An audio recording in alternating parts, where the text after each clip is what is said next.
Welcome into a brand new edition of the Lucas podcast. Lucas Frankel alongside Mike Lucas as we get you set for the divisional round of the NFL playoffs. But we start with Bill Belichick, and the NFL rumors will never end with this guy. It is unbelievable. First, we have the post June 1st buyout, which is only $1 million. That's been a nonstop storyline since this whole UNC thing started. And now the other report is that he has not officially signed his contract yet. So even if he does leave for an NFL job, he might not have to pay anything. He could just leave whenever he wants. It's just This makes no sense. How's he recruiting if he doesn't have a contract? This well, makes no apparently makes no there's sense to me. this is the norm in college football. Well, I shouldn't say the norm, but it's normal in college football for coaches to not have officially signed contracts. I think there was Sharon Moore last year, didn't have his contract signed until week 1 or 2 of the season.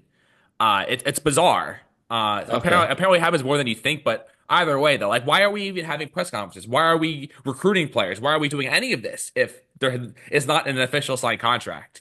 It's bizarre to me. If I was UNC, I would be so livid, so overtly. Here's the other side of the story. Is this Belichick to the NFL thing? Is this all a NFL media creation, or is this a Belichick trying to do whatever it can to get, the Cowboys or Raiders jobs? So when we did a podcast, I don't know, a month ago, a month and a half ago, and we were like, "There's no way he goes to UNC. This all feels fishy. It feels like just leverage, yada yada." Then he did it, and you hear all the reports, and it's like, okay, well, none of the jobs he thought would be open were really good fits for him, and you kind of talked yourself into it. But now the fact that the Cowboys job is open and he didn't sign his contract, it's just fishy, Frank. I don't know enough about the fact of this is, I guess, commonplace in college. All I'm saying is if I'm UNC, I I guess they can't hold him to his word because it's an unofficial contract, but I'm livid. I would make him sign that thing tomorrow because if he's gonna leave, To be if he's fair, gonna leave, the but none Cowboys of better pay me. the Michael Lombardi, who was the GM of UNC football, he had a tweet today saying, "quote." I'll just put it up so I make sure I'm saying it correctly. Yeah, I guess he had a lot of tweets today. But he said Bill is recruiting in DC today and Baltimore tomorrow. His focus is on North Carolina football, hiring staff members, and developing the team. The NFL isn't a option, so please stop making it one. So this whole notion of Belichick going back to the NFL might just I feel like anytime there's a job opening in the NFL, everyone's like, oh, Belichick. I guess maybe a part of that is the contract situation, the buyout situation. That's obviously a part of it. I mean, Belichick during his thing says I didn't come to leave. Belichick has never explicitly said on the record that he's trying to get out of the deal. It just the whole idea of Belichick coaching in college always just seemed like a sham, and I think the media sort of perceives it that way too. And it's unfortunate from his perspective. It might be unfortunate that these rumors kept getting pulled out there, but the fact that he hasn't signed the contract, the fact that that he structured the contract the way he did with the buyout, the way it is, just It's leaves just the door weird. open. Yeah, it's just fishy and that's So why if you so if you had to put money on it right now, by the way, I learned that I have a cutting people off problem. you do. Um, Yes. Yes. what percent chance would you say Belichick is on the sidelines coaching UNC their first game of the season? I believe is it against Washington? I don't know who it's against, but I would say 60%. I still think it's more likely than not he still ends up as the UNC coach. But if I'm UNC, and this is the thing I tried saying 4 times before you cut me off each of the first three, Frank, is I'm demanding that contract is signed because if Bill does want to leave, and the truth is if Bill wants to be an NFL head coach and he was doing this because he was scared he wouldn't get a job and now there's a job, fine. You know what? It is what it Sorry, is. it's against TCU, not Washington. TCU. TCU. Okay, it's a purple team. I give you credit. It was the right color. But if his mind and his heart is set on the NFL, then if I'm UNC, I don't want him here then anyway. If his mind's not in it. But Well, if oh, he Frank, we're cutting off. We're working on that. We're gonna work on this off the podcast. Sign a deal so at least I get my buyout money. You know what I'm saying? There's no way you're gonna put me through this, and now we're even further behind the 8 ball to put a competitive team together because we don't have a coach. All the transfers and stuff would then be able to get released. The recruits that we stayed because of Belichick would also lose their national letter of intent. They could go search for a new school. It put you so far behind the 8 ball. I need to get paid for it. So that's my 2 cents. I still think it's more likely than not that he coaches for UNC. However, The door's still definitely open for him to leave. And if he is going to leave, then UNC better get paid for it. And if he does leave, I think there's a pretty strong chance that his son would just end up coaching the team, and his who's got hired as the defensive coordinator. So it wouldn't be like he So do wouldn't you be think like. he did that intentionally to then leave so then Well, Steven can come in? I always thought his motive was to set up his son or whoever his children to have a head coaching job. I think that was the biggest incentive or motivation for him to pursue this was the fact that he could set up his children to be a head coach. Who knows if they would ever have gotten that opportunity if they were an assistant in the NFL, or obviously Steve was the defensive coordinator in Washington. Like this set them up for a succession plan. Because listen, Belichick wasn't, he's 70, 72 years old. It's not like he's going to sign up there to coach, for 15, 20 years. This is, Yeah.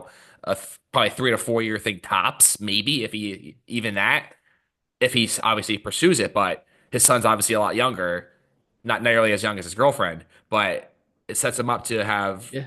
a career after he does indeed walk away, whether that's next week, whether that's in 2 months, whether that's in a year. The pathway is open for Steve Belichick to become the head football coach at UNC football once Belichick does indeed leave.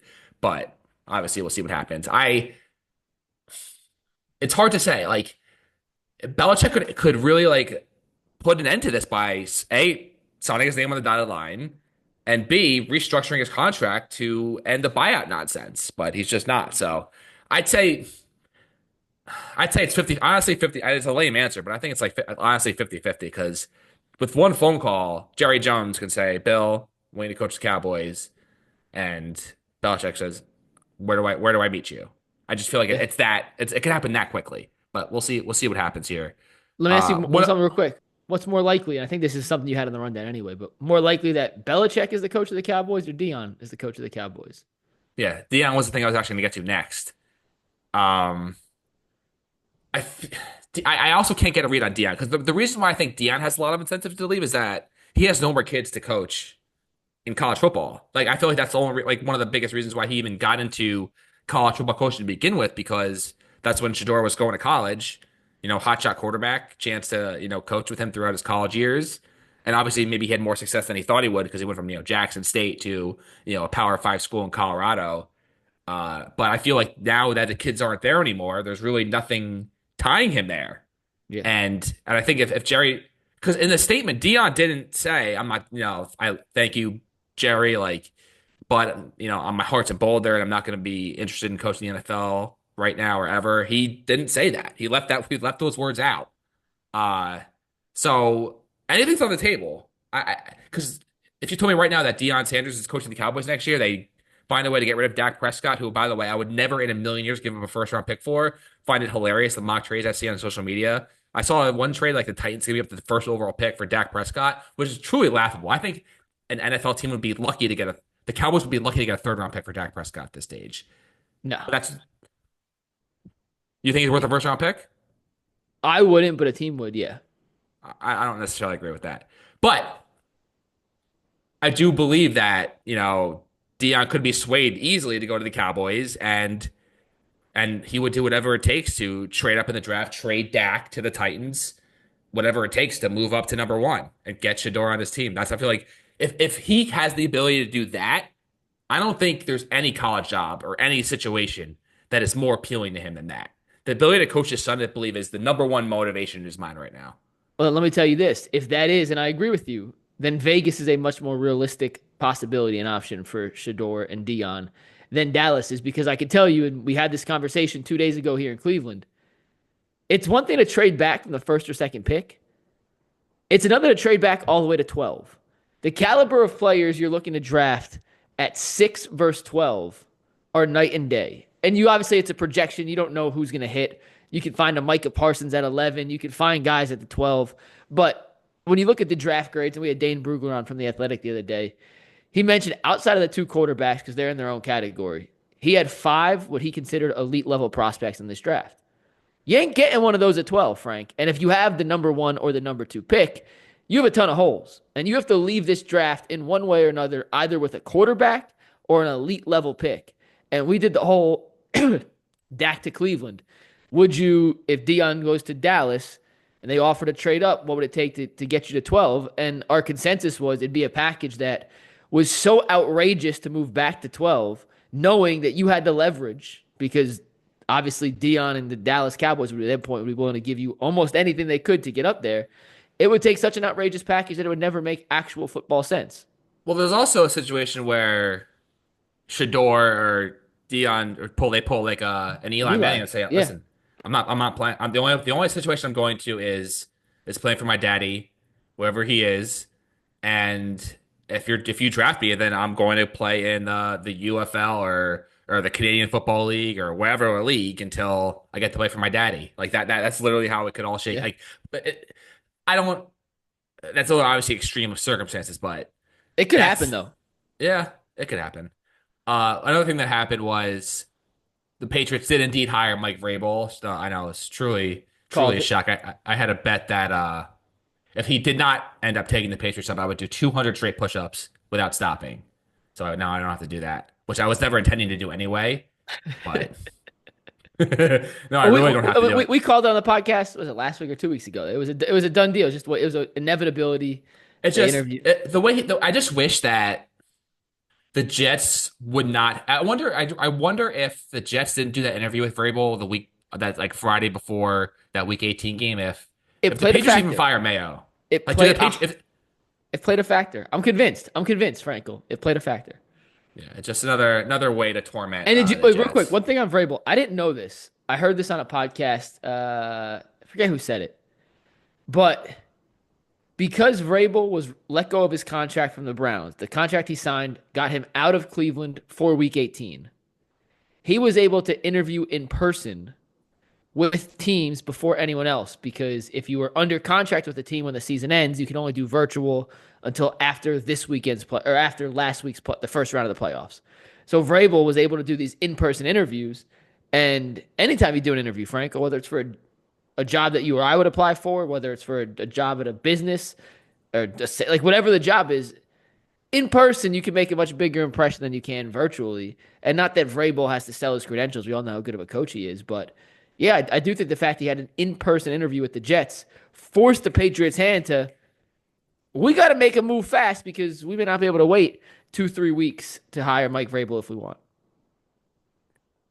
Just another I added to the list of tormenting. By the way, the Patriots completely made a mockery of the Rooney Rule. Literally the day after they fired Mayo, throwing out that tweet with the two African American coaches. Just like, listen, I understand what the Rooney Rule is trying to do, but man, that abuse of the rule by the Patriots was just honestly staggering. Don't be mad at And the Patriots. Be mad at the rule. well, yeah, the rules got to stop. Like, come on, what are we doing? But the biggest coaching news that came out of the NFL has to be unquestionably. You know what I'm gonna say? Tommy Reese promotion, baby. The Cleveland Browns promoting Tommy Rees to offense coordinator. This to me is by far the move that will send shockwaves throughout the NFL. The Browns are back. Deshaun Watson's got a torn Achilles. He's never going to play down for them again. He's going to lose about $90 million. Maybe the Browns doctor who did the surgery did the surgery so that whenever he just walked on his Achilles again, it would just snap again. And the Browns could claim that he did it in non-football activity. Like, what a genius move by the Browns to get out of the It contract. was an independent doctor that did the surgery. Unfortunately, it was not the Browns team doctor. So that you can scratch that conspiracy off. The Tommy Reese move. If you want an actual opinion, I No, have no. I I have have no no. opinion. I Oh, have. you have no opinion. They promoted a guy who was highly thought of from a staff that went 3-14 and had a terrible offense last year. To me, it signals they're going back to Stefanski. His offense, his calls, his quarterback. He's going to call the plays, and if it doesn't work, he's getting fired. So to me, that's what it says. But no real opinion. And I have some developing news. So the Jets continue their coaching search, and they did ask me again for an interview, by the way, but I had to They tell asked the them second time. they asked the second time. Wow. I swear, it really feels Did they like send you a handwritten note this time? no, it was just an email Because I was from gonna say I got this handwritten note from the Jets too. It's crazy, oh and it nice. was it said, "Dear Mike, could you please ask Lucas Frankel to reply to our email about an interview request? We really No, want to I no, talk." I replied. I told him I just wasn't interested. Okay, so I could throw But out this handwritten note, but the Jets have interviewed literally like 20 different candidates for the head coaching and GM position. It's like the most thorough search in the history of searches. and it's Like gonna end with Mike McCarthy. it's such a no. I don't think McCarthy. McCarthy. There's a lot of buzz about him going to the Bears, which I I'm know. I'm Doesn't so make out on sense. McCarthy. I don't know. But it's if you look at his comparison with Mike Tomlin. Mike, by the way, first of all, all right, good point. Mike Tomlin, he has no business like having like this ultimate job security. He hasn't won a playoff game in essentially 10 years. He hasn't won a Super Bowl in 17 years. He has, yeah, he finishes over 500 and his teams get to the playoffs, but no teams have less momentum like down the stretch every single year than the Steelers. I just think that like that this notion that he has this lifetime contract and guys like Mike McCarthy, who has just as much, if not more success than Tomlin, guys like Doug Peterson, who won a Super Bowl much more recently than Mike Tomlin. Like these guys get the boot and Mike Tomlin just gets to skate free. Like But there's no repercussions there. I listen, he's a good coach. I'm not saying he's a bad coach, but this notion that he's like in this elite coach who can do no wrong is just preposterous in my opinion. they've had horrific quarterback play for basically the better part of the last decade since Ben retired, and they still win 10 games. And you get credit for that. The issue is they're in purgatory because they're never bad enough to be in a position to get an elite quarterback. And since they've not had Big Ben, their offense has been just good enough to squeak by, but not good enough to compete. And it's like, it's a yin and yang. It's a blessing that Mike Tomlin's a good enough coach to elevate mediocre quarterback play and a subpar offense at best to a 10, 11 win season to make the playoffs, but you're never good enough to win in the playoffs, but you're never bad enough to be in a position to rebuild and start over. So, you know, he's a great coach. I personally think it's a lot easier to find a head coach than it is a quarterback. So if you have to bottom out to be able to draft a guy, then you have to bottom out to draft a guy, and then you can figure out the head coach. But Tomlin knows what he's doing. You know, if he was a free agent, he'd be picked up in a heartbeat. But yeah, it's a weird situation in Pittsburgh. So let's move on to divisional weekend in the NFL. I guess we can go in terms of the order of the games. I don't think there's much intrigue with Texans Chiefs. I think the Chiefs are going to win pretty easily in that one. So we'll start with Let me ask one thing on the Chiefs. How surprised were you at what they did against the Chargers? what the Chiefs did against you mean the No, Texans? the Texans. Yeah, how surprised? Sorry, did I say Chiefs? The Texans. Yeah, Yeah. yeah. I mean, I thought I thought the Chargers would win, but I wasn't, I didn't really have a strong lean on that game either way. I just think, it was a home game. Uh, listen, the last time they played was the Chiefs won by 8. Like it wasn't like a, demolition. I think the Chiefs are going to win. Um, But I was surprised. I just thought that, based on the way they finished the season, they really like looked really, really bad down the stretch. I didn't think they were able to flip the switch, but Herbert played so atrocious that, I feel like any team that played the Chargers was probably going to win because that was just a Yeah. horrible I showing. I thought Houston's defense played incredible. Like I Well, know yeah. Justin Herbert missed a few throws. I thought Houston's defense played incredible. And coming off a two I and a half week hiatus, listen, I'm picking the Chiefs to win. Don't get me wrong. I think it's going to be an ugly start and a Chiefs pull away late, but I think it's going to be a really competitive first half. I'd be absolutely shocked if the Texans found a way to win this game. Shocked. Commanders Lions. I love Jaden Daniels. I freaking love him. I love his moxie. I love how clutch he is. I love everything about him. I know that the Lions are at last check 8.5 point favorites, but there's a possible. The Lions are probably going to win, but there's a world where Jaden Daniels just goes absolutely ballistic in this game, and the Commanders, shock the world and go to the NFC title game. I would not be shocked at all if the Lions won. Sorry, if the Commanders won, and especially you have the fact that Dan Gamble's out there, going for it on fourth downs, and there's probably a good chance he can end up screwing the Lions again in the playoffs because he can't help his little self going for it on fourth down. Well, these are the two teams in the league that go for it the most on fourth down. The Lions won, Washington two. It's the two teams that have the most fourth down conversions in football. The Lions won, the Commanders two. Frank, the over under on total punts in this game from both teams is 2.5. Would you take the over or the under on total punts Under. in this game? Actually, maybe the only way I get to the over is if Jane Daniels just comes out really, really flustered, which I don't think he has ability to, but that's the recipe for it. Is if he's just like is overthrowing guys, underthrowing guys, not precise with his passes, and that's the situation where I can see the Commanders punting, 2 times, and the Lions will at least one time punt.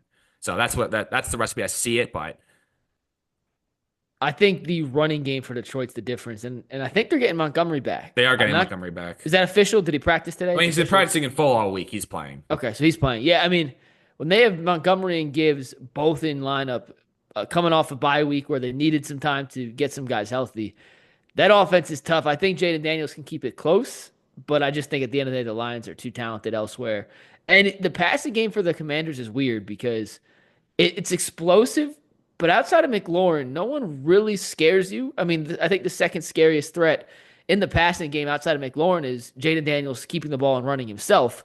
But I thought Anzalone did a great job in the final week of the season against Minnesota, just kind of being that steadying force in the middle. So Yeah, I like Detroit. I that don't. I week think 18 Washington covers though.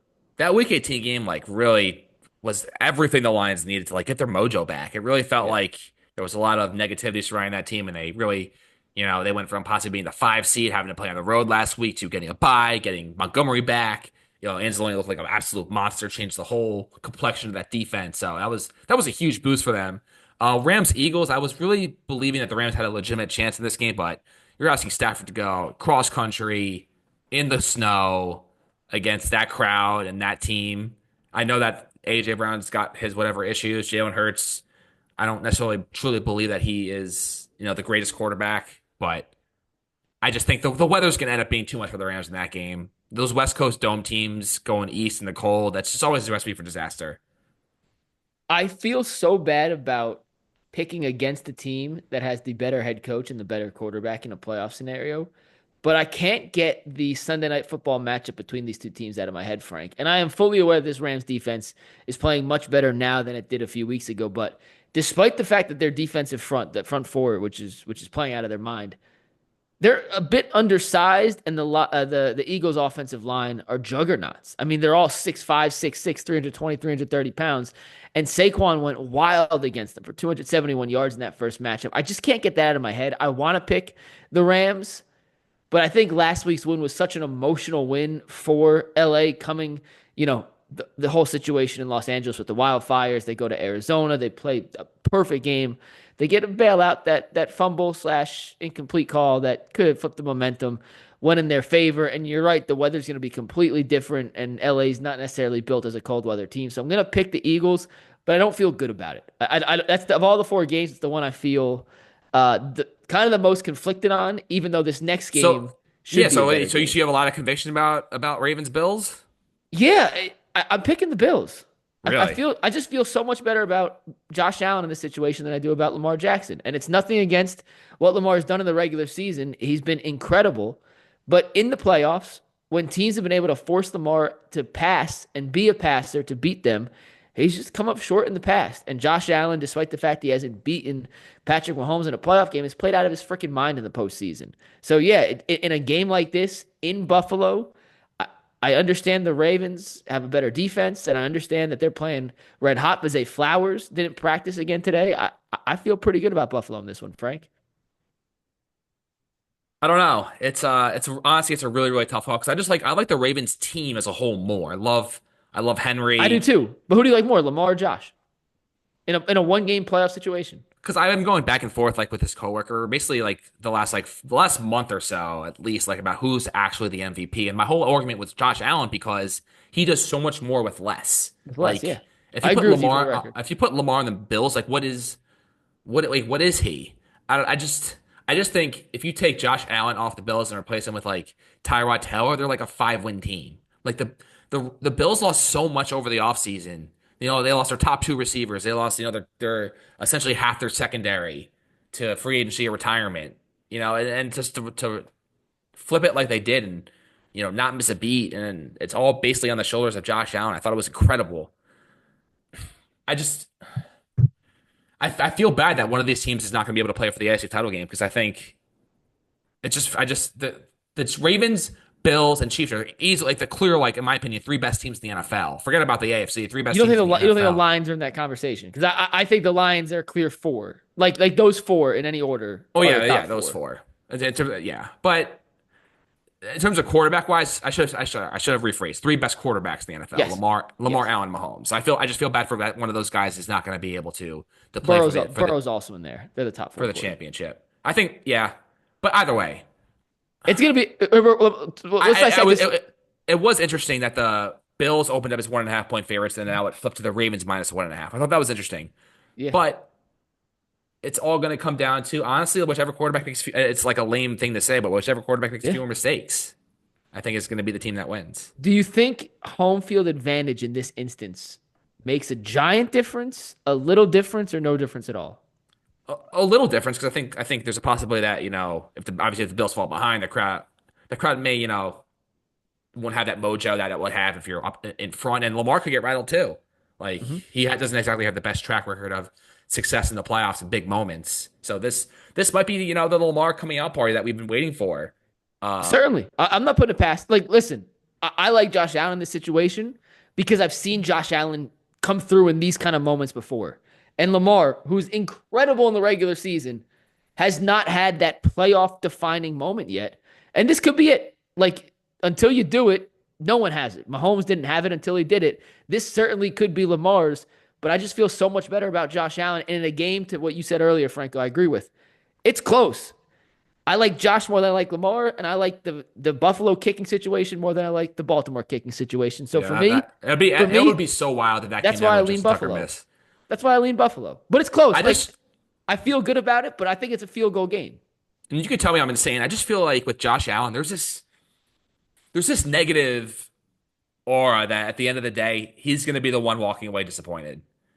Maybe not starting this game, but against the Chiefs, like kind of the same thing with Jim Kelly. He was never able to get over that final hump. I just feel like with Josh Allen, there's this like aura of sadness that just overshadows him. I think it's just all the times he's lost to Mahomes.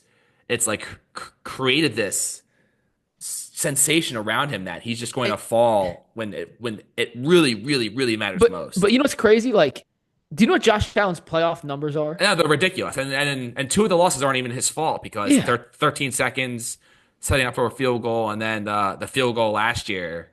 yeah. Frank, So like, I don't need. These are not rushing. These are just his passing stats. So I obviously, listen. We don't need to go through his stats. We know his stats I'm are just really saying good. 23 touchdowns to 4 picks and 106 rating on average. Like he's been incredible in the playoffs. He's come through in the clutch when it matters before in a playoff situation. I'm just waiting to see Lamar do it before I pick Lamar on the road over Josh. I'm taking the Ravens. Okay. We'll find out. We'll see what happens. A couple last things before we go. So it was reported here on Thursday that the Mets are reportedly looking to or expecting for Pete Alonso to sign elsewhere after signing Jesse Winker. And you know what? Here's what I got to say about this. Steve Cohen is a real piece of work. Like this guy did whatever it took, whatever, how many hundreds of $1 millions more than he wanted to pay to make sure that he got Juan Soto from the New York Yankees. He devoted his life, his passion was just to make sure that he took away Juan Soto. And now, when it comes to re-signing one of his own, he becomes the ultimate cheapskate.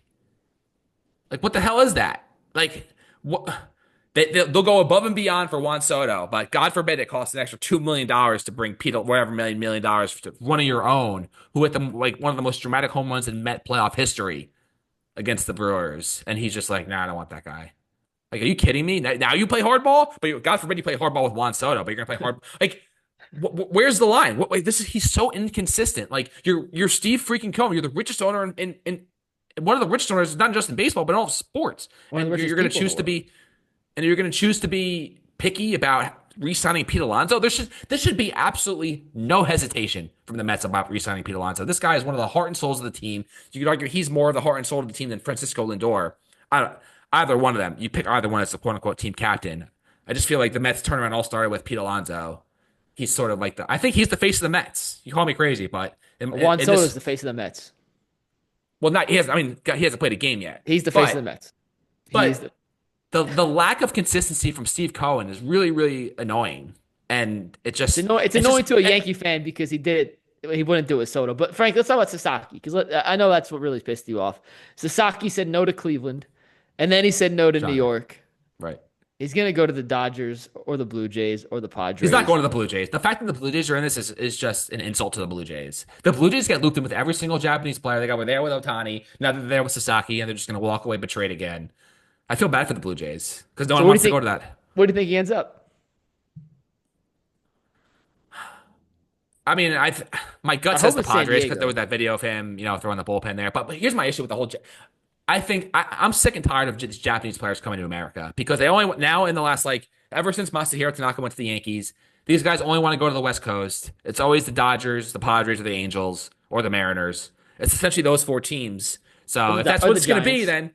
then there needs to be a more there used to be the bidding system where whoever just got the highest bid won. Now it's just wherever the guy wants to go. They sort of handpick their destination, no matter how much Steve Cohen offers Yamamoto, no matter how much the Yankees pursue Sasaki. I just think it's a bad look for baseball. Just have this whole market of players who has no interest in playing on the East Coast or the Midwest for that matter. It's only the West Coast. West Coast or they don't want to be here. I just think what kind of system is that? Yeah, I mean, it's disappointing because, and I'll just give you the Cleveland perspective real quick.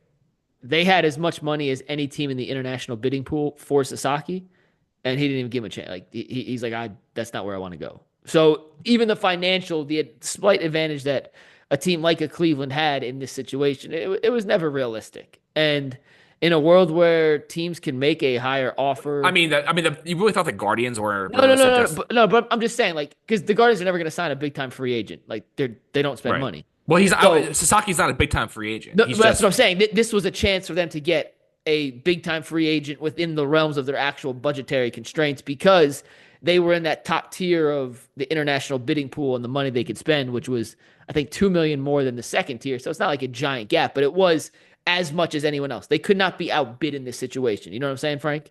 Whatever he signs with would either be equal to or less than what Cleveland could have offered, and it didn't matter. Like Sasaki was not cared and not interested in making the most money in this instance. He wanted to play where he wanted to play, and that's the West Coast. And all these Asian players of late have come. I mean, even the outfielder for the Giants. I forget. I'm drawing a blank on his name, but he signed he signed with the with the Giants. A's. No, no, last offseason the guy that signed with the Giants. Oh, And then there was oh. the guy that signed with the A's this year. But it's all West Coast teams.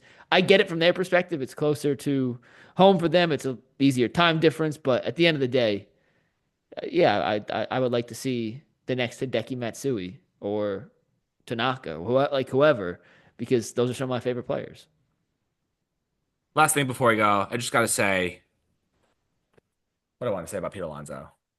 Oh, I feel bad for the Mets because I feel like he could really help them. And if you put him in the lineup behind Soto, I think you could easily pencil him in for 45 homers. I think that'd be such a dangerous threat in their lineup. I mean, as a fan, as a guy who does not root for them, I feel bad for them. I don't screw the Mets. All right, that will do it for this edition of Lucas podcast. My final winners for this weekend are I have the Chiefs winning, I have the Lions winning, I have the Eagles winning, and I have the Ravens winning. And I have the same three except the last game. Give me Buffalo at home. See you next week. Peace. Peace.